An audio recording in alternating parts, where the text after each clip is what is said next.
This time, a high-pressure treasure hunt for a space hero. Al Warden's pen from Apollo 15. I've reached nirvana. I get in a Russian end of space dealing. This is a flown Soyuz hatch.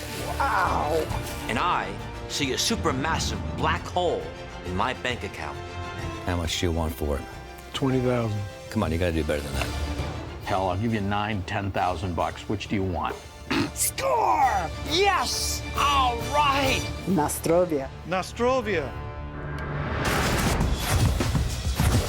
There's a fortune to be made in space junk. But to make big bucks, you gotta take big risks. And show you've got the right stuff. This is the map, Apollo 17. Good morning to everyone in television land. Get out of the way, Grandma. Name your price. I'm Larry. I love them. Don't stub your toe. I've been doing this for 30 years, and I'm the best there is. I really need to buy this from you. I'm Tori. Score! I worked at NASA, so I have an eye for things that other dealers miss. Apollo service module engine? Yeah. What's the price on this? 1.5 mil. I'm Cole. I have the best contacts in the business, so there's nothing I can't find. $155,000. $25,000. How about 3? The space race is back on.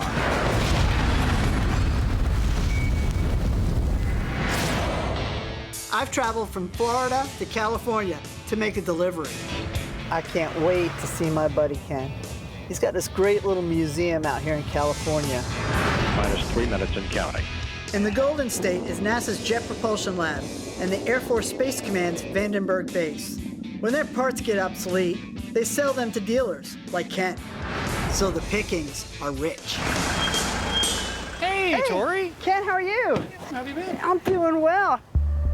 Ken curates the Space Station Museum, which is growing. Look at this place. That's right. You have not been here since we expanded. It looks great. I don't think we even had the moon buggy here. When I you were don't here think last. so. I'm like a kid in a candy store. Ken's place is packed with all kinds of cool stuff. Nice. This is beautiful. It's fun to look, but I'm here to sell an access panel from a famous Delta rocket. I mean, I'm looking at it. That's amazing. Look at all these Yeah. rivet points. That's really something. This chunk of space junk is a slice of space history. In January 1997, an unmanned Delta II rocket transporting one of the first GPS satellites ever to be launched into space exploded 12 seconds after it launched from Cape Canaveral. We have had an anomaly. Even though the fiery debris started fires hot enough to melt cars, bits of the incinerated rocket were salvaged. I have a piece of that rocket, and Ken has agreed to give me $7 grand for it, if he likes what he sees.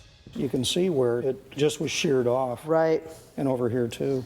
Yeah, just ripped it right out. It's got a code here, so you'd be able to track exactly where on the rocket it was. Wow. So are you happy with the piece? I love it. Kapow! 7,000 deposited in the bankatory. Problem is, there's so much awesome stuff here, I can't resist finding something to spend it on. Tori, I can't thank you enough. This is no, really my cool. pleasure. But I want to see some of your stuff.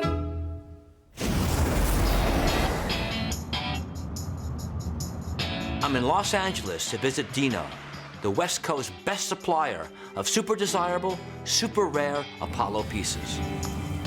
Let's hope that I can do well today. There's a reason Dino's in Hollywood. Norton's Aerospace has been supplying authentic space props to the movie industry for decades. Hey, Dino. Hey. Hey, Cole. Dino. How are you? I'm good. I'm back again. Good to see you. Dino has this sweet deal with NASA where he picks up their old parts. Look at all this hardware. You got some really cool stuff here, man. He's been doing this since 1962. Is that what I think it is? A service module, engine from Apollo. How'd you get this? There's only 5 of them. I know, and they're all in museums. Man, I can't believe he's got this. That's a genuine rocket engine from the Apollo service module that went to the moon. This is incredible. This is the only engine to date that actually took a spacecraft from Earth to another heavenly body and brought it back home again. Pretty amazing. Wow. Just touching this is giving me goosebumps. It isn't the lost Ark, but it's not far off. But how much is it? Tell me, what's the price on this? You're looking at about 1.5 mil. $1.5 million. That's like $6 for every mile it traveled to the moon. Not so bad. I'm on the road when I get a call from a new client. Hi, Larry. This is Gerhard. I'm a very good friend of Al Warden, and his birthday is coming up. I'm intrigued. Who is this German guy, Gerhard, and why is he telling me about astronaut Al Warden's birthday? I am searching for his silver astronaut pin, and I think you are a specialist maybe to help me locate this pin. You want me to find his original astronaut pin? Yes. Now this is strangely interesting. NASA issued a silver astronaut pin to every candidate who completed the rigorous astronaut training regime. Al Warden was the command module pilot aboard Apollo 15, the fourth manned mission to land on the moon. Al is one serious spaceman. To meet him again would be an incredible honor. If I can find that pin, you can be sure that I will deliver it in person. But it ain't gonna be easy. That's gonna take me a little time. How many weeks do I have before his birthday? Oh, no, Larry. You don't have weeks. You have only 3 days. The birthday is coming up in a few days. 3 days? 3 days? That pin could be anywhere.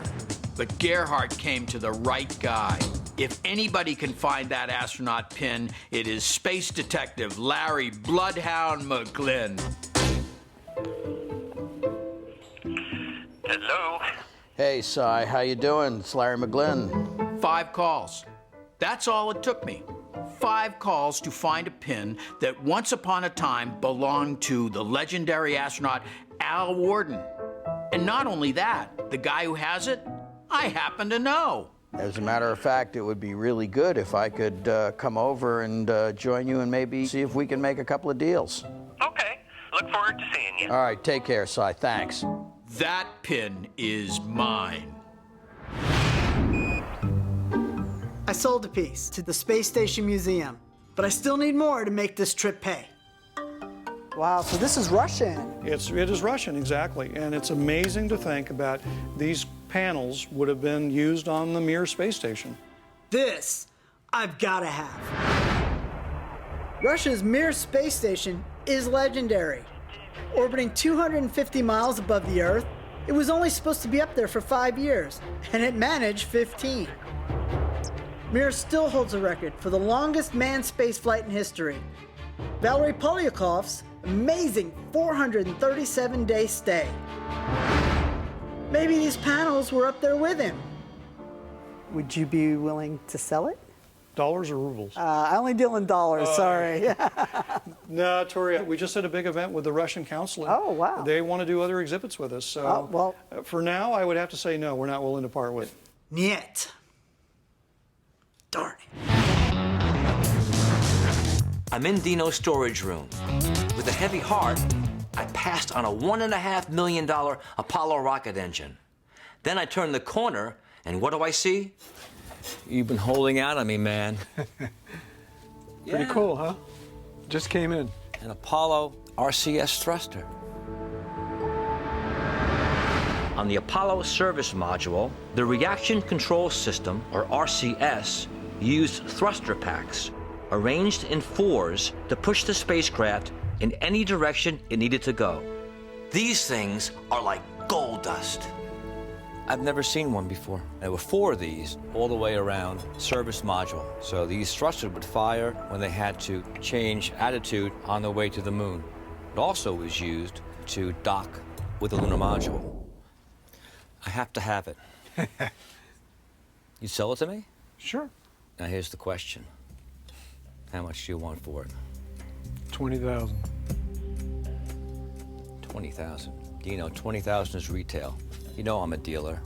I have to resell this thing. Buy it for 20, I'm making no money. Come on, you gotta do better than that. I can't spend 20 grand on this piece, but I see Dino's not budging. I need to find an angle here or I'm going home empty-handed.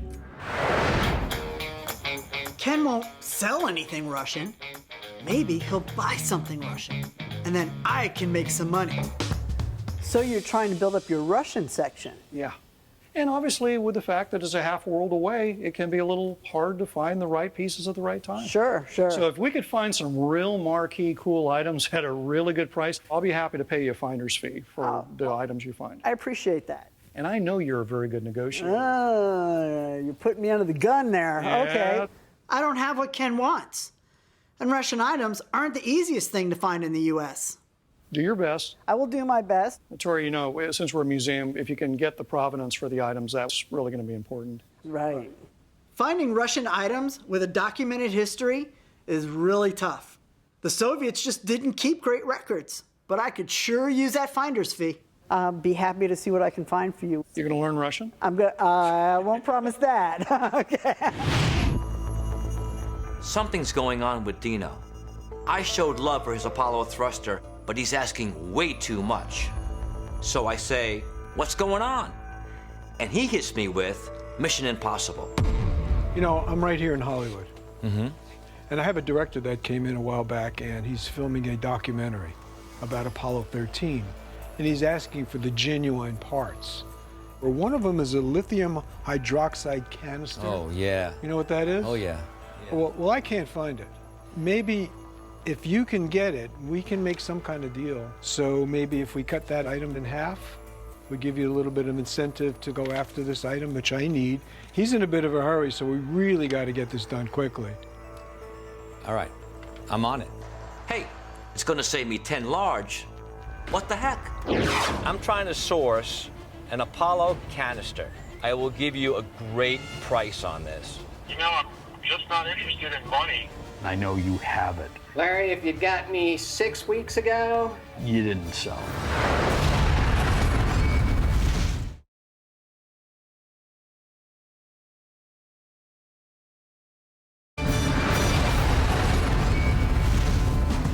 I'm still in California. To get my hands on one rare Apollo piece, I have to find another. Hey, Scott, it's Cole. I'm trying to source an Apollo command module lithium hydroxide canister. Yeah? And I know that you have one, and I want to buy it. Sunset cocktails in Malibu? Here I come. Yeah, I'm really just not interested right now in letting it go. I will give you a great, great price on this. You know, I'm just not interested in money. Did he just say he is not interested in money? That is un-American. I'm hunting Al Worden's astronaut pin. And my spies tell me that it's here at my buddy Si's. Si, my brother, how you doing? See ya. As I'm here, I'm thinking, why not mix business with business and see what else Si might be selling? When the astronauts launched, obviously they hoped to get into space, but if the rocket came down, well, they could be swimming. So they needed water wings. I'm guessing there's compressed gas of some sort in here. Can I pull this? You are like a child on a candy cane. Let's see if it works after 40 years. Yeah. Not a chance, Larry. Oh, well, that's really cool. I want these water wings, but not at an inflated price. Look, I'll give you $1,000 right now for it. Grand? Oh, come on, it's a flown piece. An Apollo flown piece. 4,000.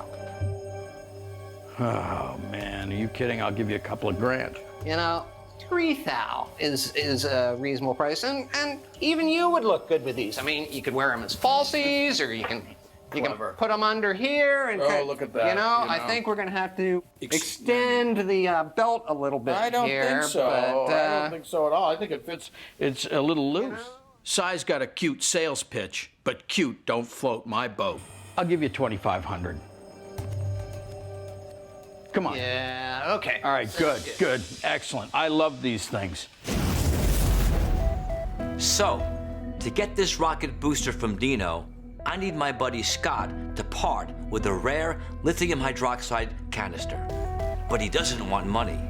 But I'll tell you what, if you can locate a watch for me that's been flown on the International Space Station, I might consider it.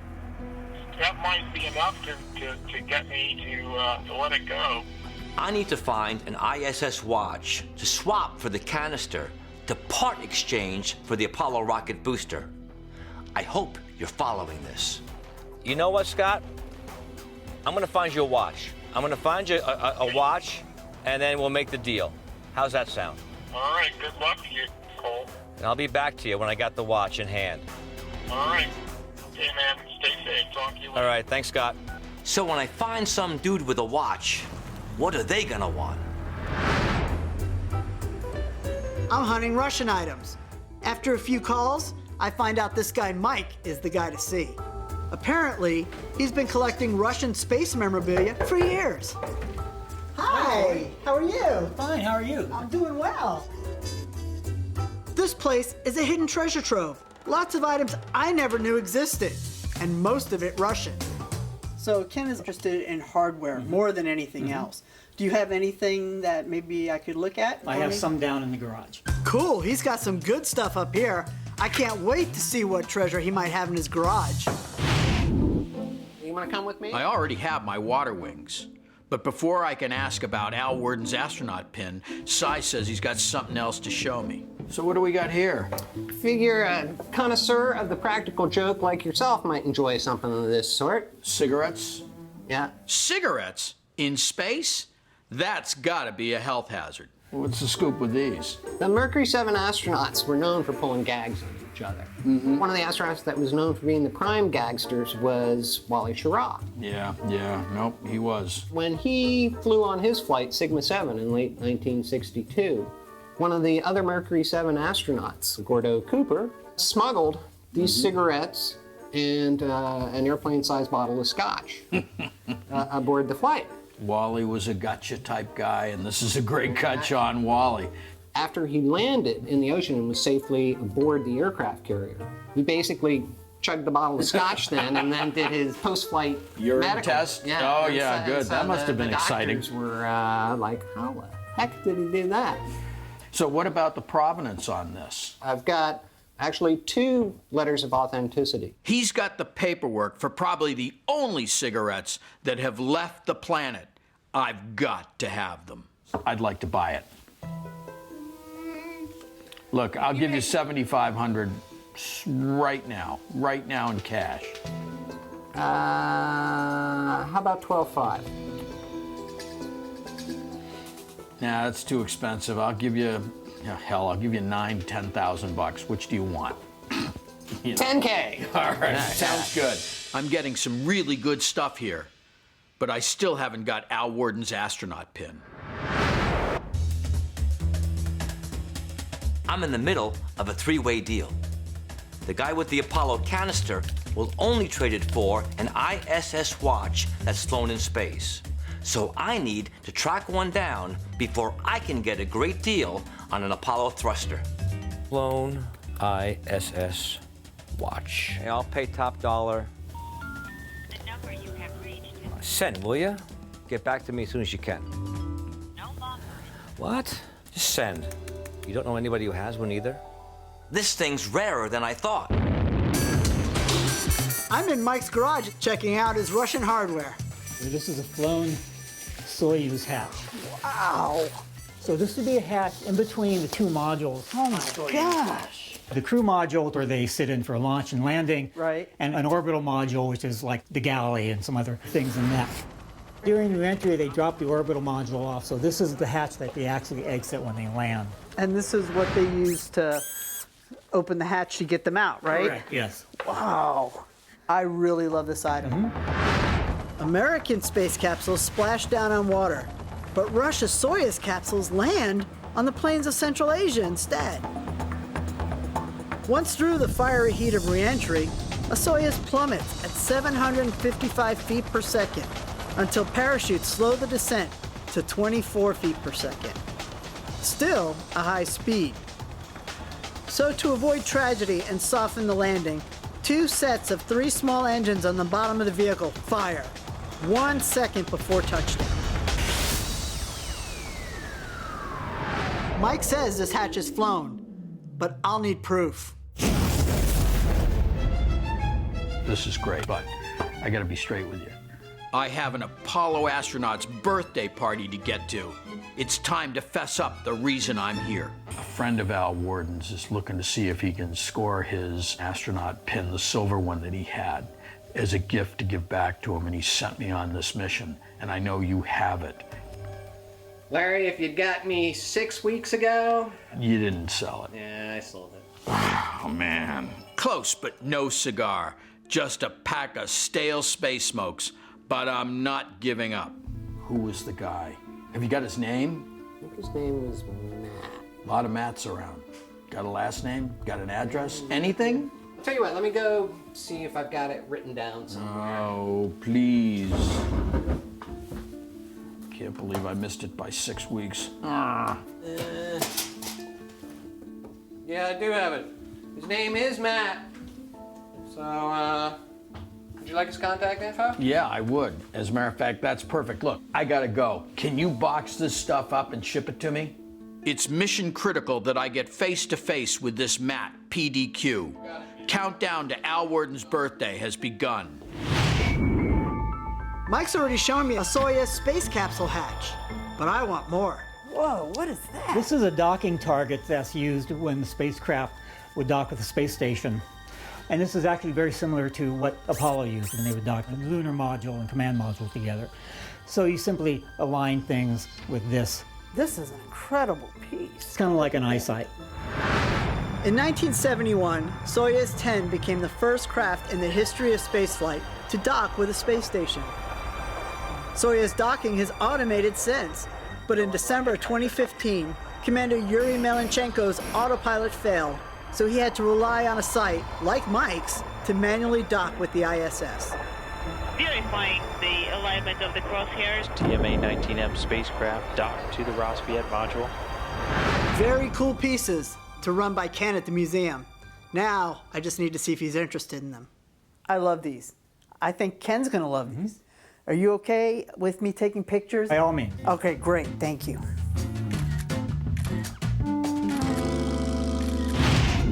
I'm still trying to track down a flown ISS watch. Are you serious? Oh, come on.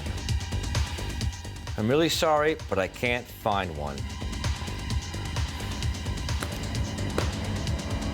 How hard can it be to find a flown ISS watch?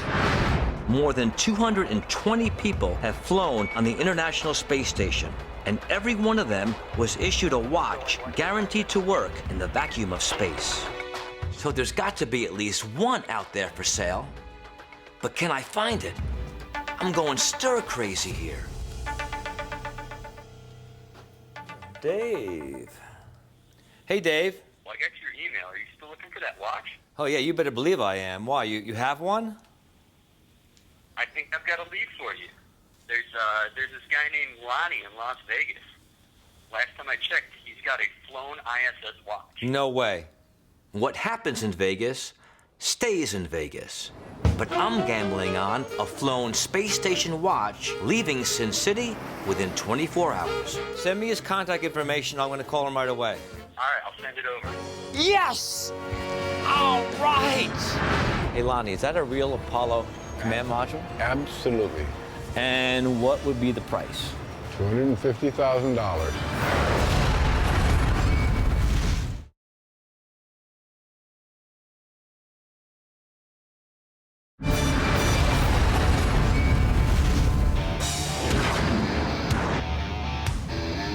I'm in Vegas, hunting a flown ISS watch. I was told to look for the space shuttle parked in the front yard. This must be the place. Hey, Lonnie. Hi. I'm Cole. Glad to meet you. Wow, is this your house or a museum? It's really both. It started off as a house, and I just kept bringing things in. This is incredible. This is like museum meets Looney Tunes. Lonnie's mad eccentric house has everything from Liberace's piano to a full-size dinosaur. Had to have it. Had everything else. Wow. Lonnie's life story is as remarkable as his collection. He wanted to be an astronaut, but became a brain surgeon instead.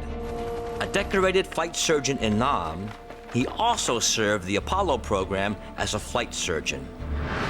He's been collecting since the 70s, and he has some amazing space items. What's this over here, Lonnie? Is it Alexei Leonov? Yeah, this is his actual uniform as a general. Alexei was the first human to go out in a spacesuit. First spacewalk. On March 18th, 1965, Alexei Leonov stepped out of the Voskhod 2 spacecraft and floated in space for 12 minutes and 9 seconds on a 5-meter-long tether. He was hailed a hero of the Soviet Union for being the first man ever to walk in space. That's a serious uniform, but it's nothing compared to what Lonnie has in his yard. Hey, Lonnie, is that a real Apollo command module? Absolutely. Wow. Where'd you get this? I bought it from a guy who bought it in a junkyard in California. Can I get in? Get in. Wow. You know, there's not much room in here. Not much at all. This one hasn't been to space.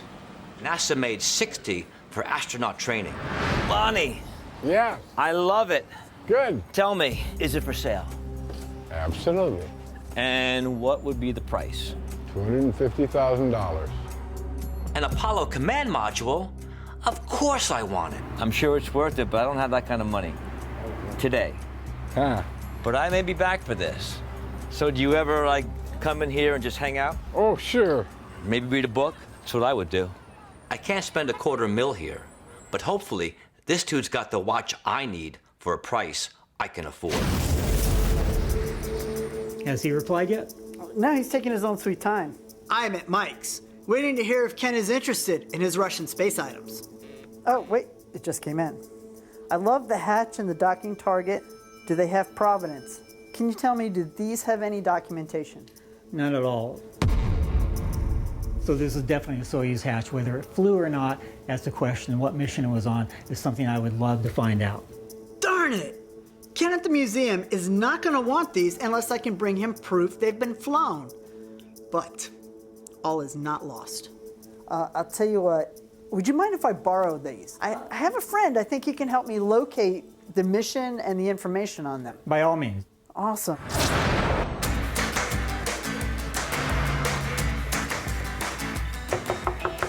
Yes? Hi, Matt? Yeah. Hi. I'm due to deliver Al Worden's astronaut pin to his house in Florida for his birthday tomorrow. Trouble is, I'm at Apollo 15 fanatic Matt's house in California. I'm hoping to set eyes on Al Worden's astronaut pin, but I gotta take a look around because this place is a picker's paradise.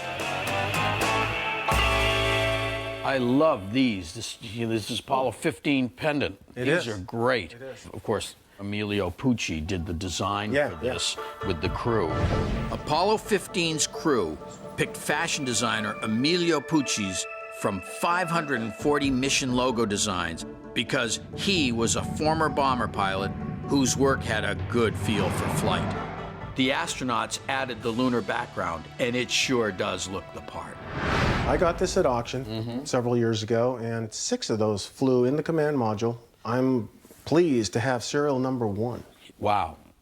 This is one heck of a piece. Yes. Oh, this is gorgeous. You've got a really good piece here. That's why I had to have it. I wouldn't blame you. You got to name your price for me on this one. It's not for sale. Not even for, say, 10 grand? Apollo 15 is one of my favorite missions, and I don't know if I could let anything from Apollo 15 go. Wow. But my pin is from Apollo 15. If Matt loves Apollo 15, then he must love astronaut Al Worden, too. Does he want to spoil a great man's birthday? You know, I really came to take a look at the pin. Understood. I have it here somewhere. Come on, man. I'm burning daylight here. I got to get to Al Worden's tomorrow.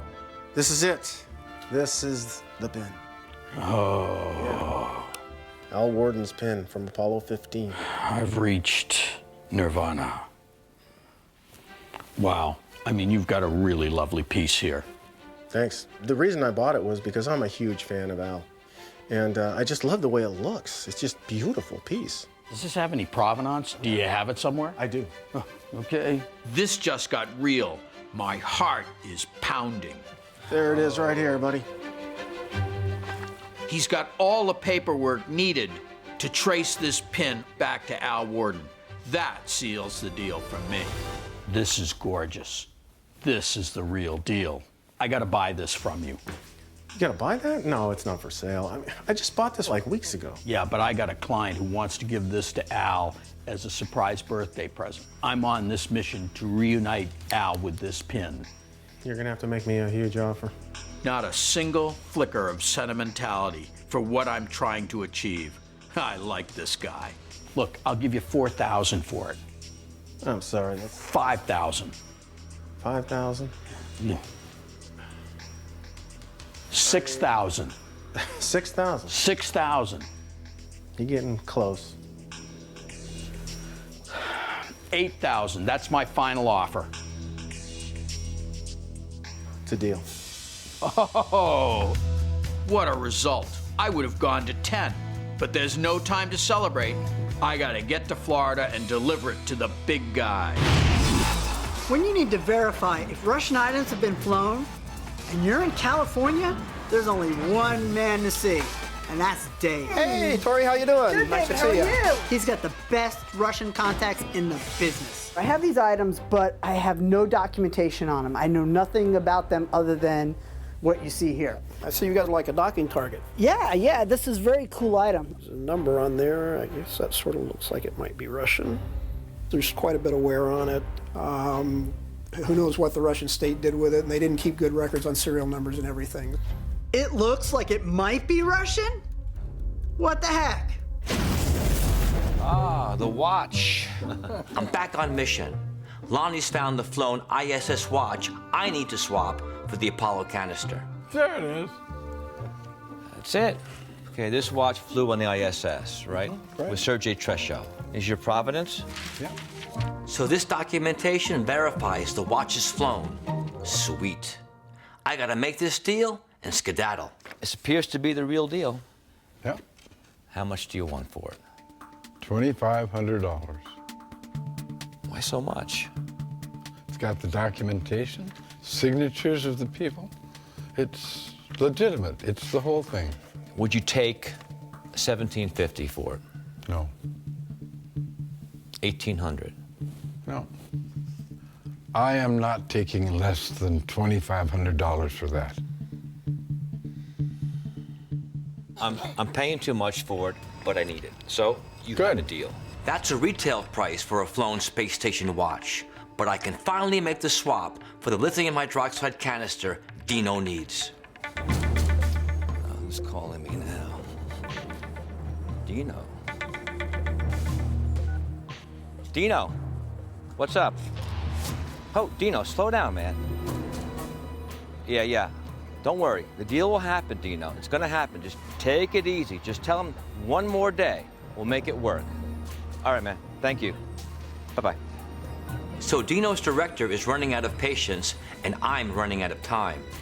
Watch goes to collector, lithium canister goes to Hollywood, Apollo thruster comes to Daddy. Are you keeping up in the back?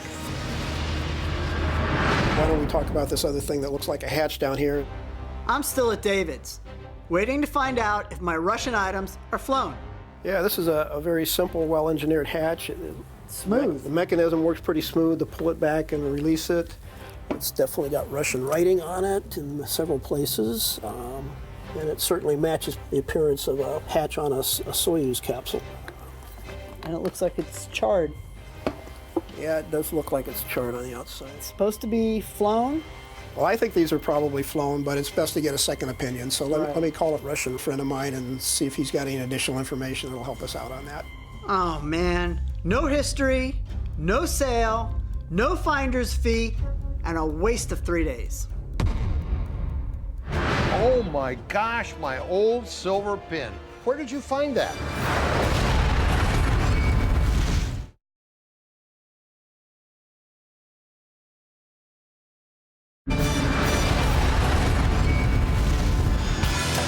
I'm finally in Arizona to swap an astronaut watch for an Apollo lithium hydroxide canister. Hey, Scott.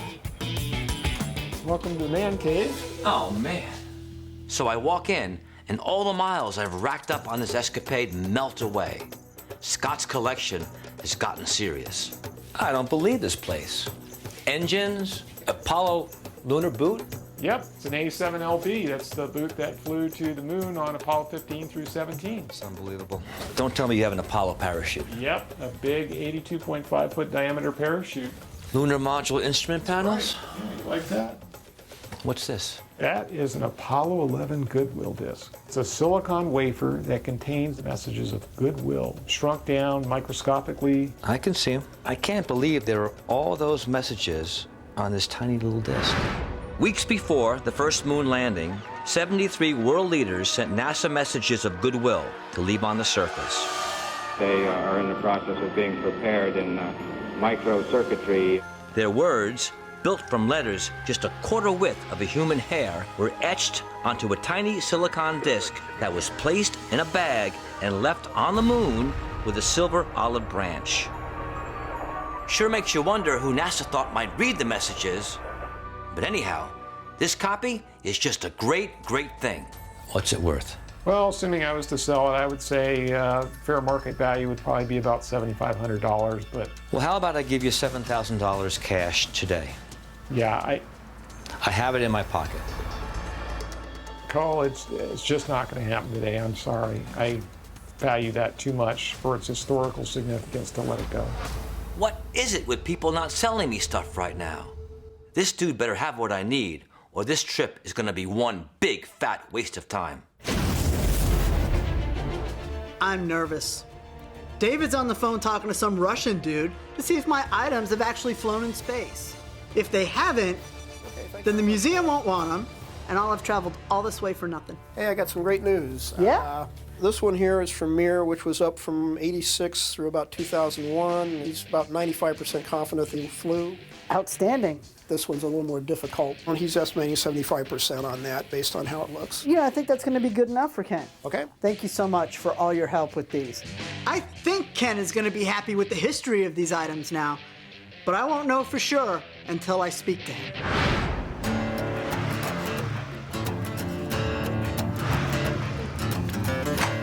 Hi, Larry. Yeah, hi. Great to see you. Good to see you. Have you got the pin? Right. I've made it to Al Warden's in Florida, and his pin has gotten me through the front door. Now is my chance to give it to the great man in person.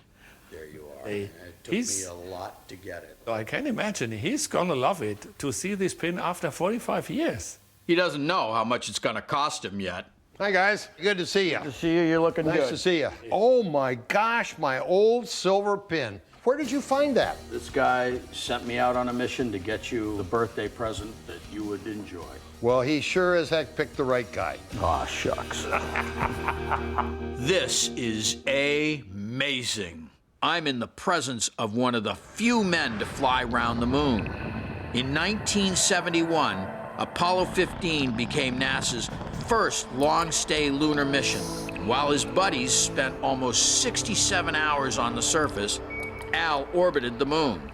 When he went round the back, he was over 2,000 miles away from any other person, which gave him the still unbroken record as the most isolated human being in the whole of human history. The loneliest man ever. People ask me often, what's it like being by yourself up there? Isn't it kind of scary? And I say, absolutely not. Really? That was the best time of flight. In the first place, we're living in a little Volkswagen Beetle. Yeah. On the backside of the moon, where I was cut off from mission control, that was the best time because I didn't have to talk to anybody. I could just get on with what I had to do. I could look out the window, take pictures, and I didn't have to worry about somebody else getting in the way. Well, it was fun finding the pin, and it was an honor to meet Al Warden again. And it will be so entertaining to see Gerhardt's face when I tell him how much he owes me. Can you show me the canister? Here it is, Cole. Oh. So this is what Dino's so worked up about. It's a tiny canister with a filter filled with lithium hydroxide crystals, and it's fixed to the Apollo command module's ventilation system. As air flows through it, the crystals absorb CO2, making the air breathable again. So this actually scrubbed the CO2 and took it out of the atmosphere so it wouldn't poison the crew members. Scrubbed the CO2, it also removed particulates. In April 1970, Apollo 13 was headed to the moon when an explosion ripped through the service module. The astronauts evacuated to the lunar module, but their cylindrical CO2 scrubber canisters were soon depleted. We want you to take the tape and cut out 2 pieces about 3 feet long or a good arm's length. Freezing cold and gasping for breath, the crew jerry-rigged a replacement square-shaped command module filter like Scott's that provided just enough clean air to get them home alive. So this is the piece that I came for, Scott. I have the watch outside. Let's take a walk and make that trade. Ken has given me the okay to buy these Russian pieces for the museum, but only if the price is right. Hello? Hey, Mike, listen, I'm calling about that Soyuz hatch and the docking target that you let me borrow. All right, so how much were you thinking about? The hatch, I'd be willing to let go for $30K, and the docking target for 3K. 3K, How about 25 for both? How about 30 for both? You know, for the museum, I've got a limit that I'm allowed to work with, only so much. Can you do 27 for both?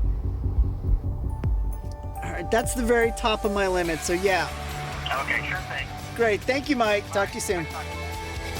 Score! Oh my God, that's gonna be great. This is it. The moment my mission succeeds or crashes and burns. So here it is. Sergei Treshov's watch. Flew 184 days on the space station from June to December in 2002. What do you think? Looks brand new. This could be anything. How do I know this actually flew in space? How do you know? I've got the provenance.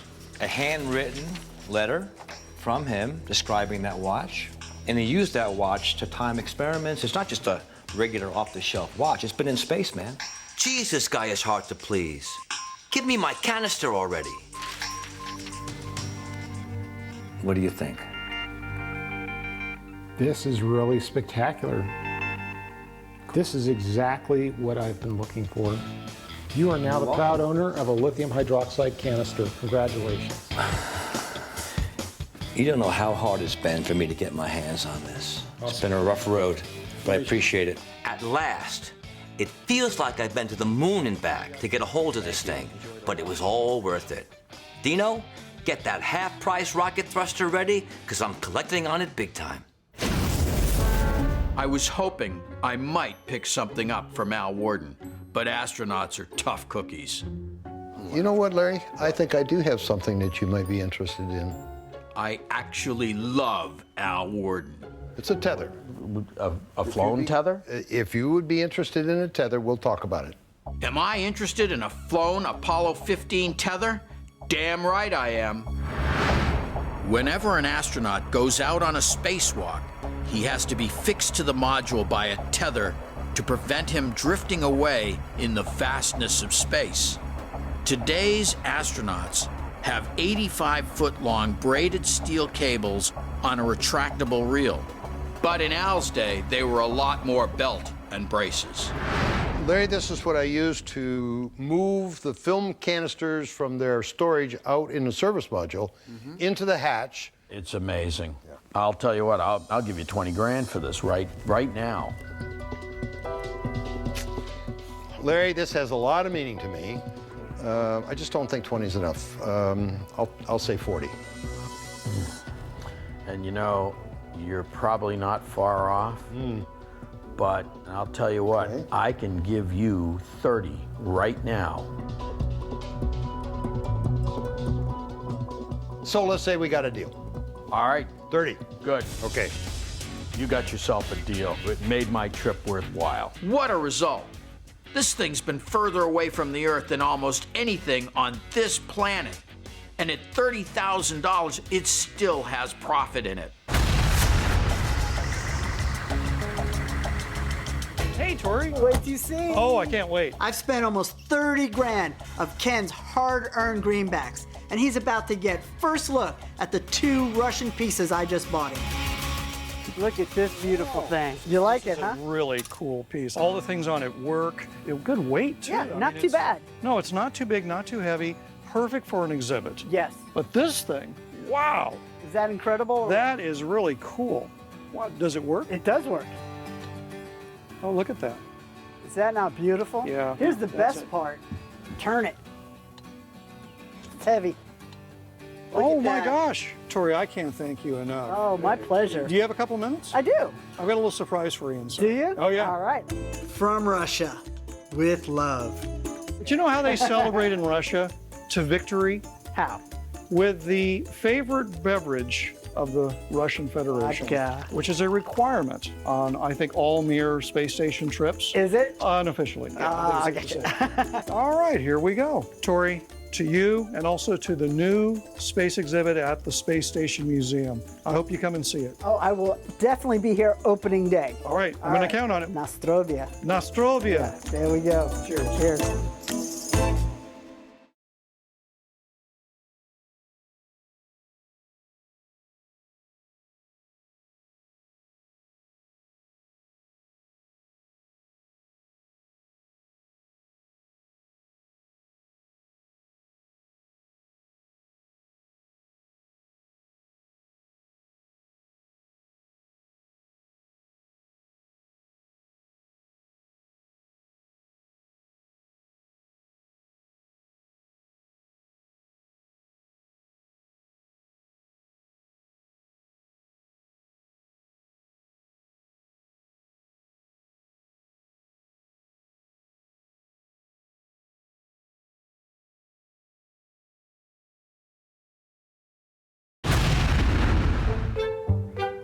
Not all of Ken's items are on display. Some of them he's willing to sell.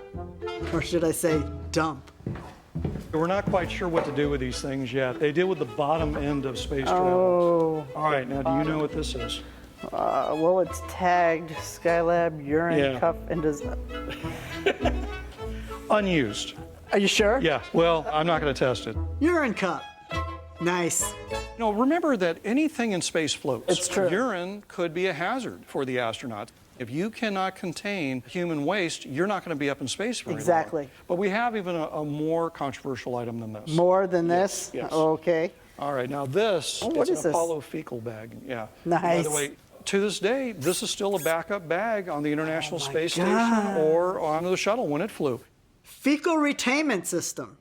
I could translate that for you, but I won't.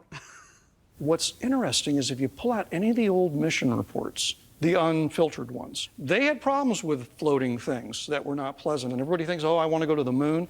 It was a very Spartan existence. The problem of how to stow human waste plagued spacecraft engineers for decades. And when it came to the hard stuff, Apollo astronauts had it worse. They taped poop bags to their naked rears and used finger tubes to dislodge sticky waste. Ew. Space shuttle restrooms use suction instead of gravity to flush, compact, and store waste. But on STS-1 it broke, and poop circulated through the cabin during re-entry. They'd make a great gag gift for a competitor. You know Larry McGlynn? Oh, I think he would love these. With Larry, make sure you get it autographed by an astronaut. The bottom will never fall out of the market for items like this. I think I smell a deal.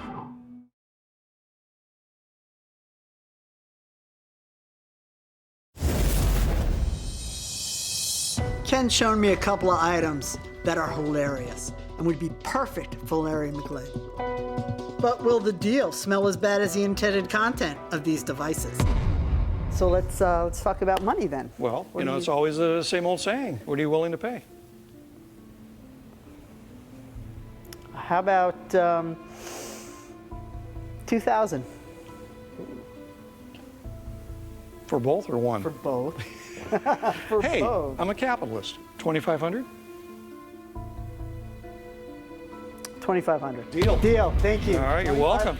These might remind me of him, but for 2,500 bucks, I'm not giving them to Larry.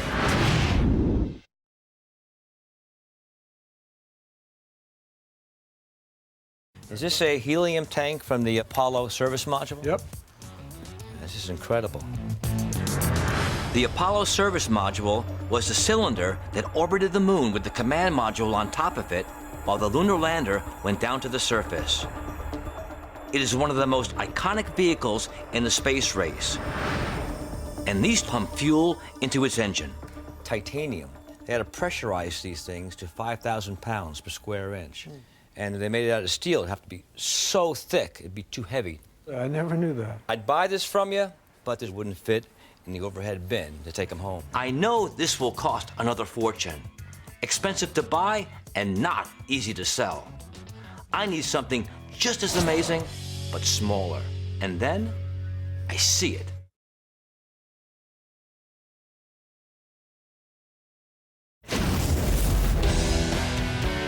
I'm at Lonnie's in Vegas looking for a flown space station watch. But something else has caught my eye. So what are these, Lonnie?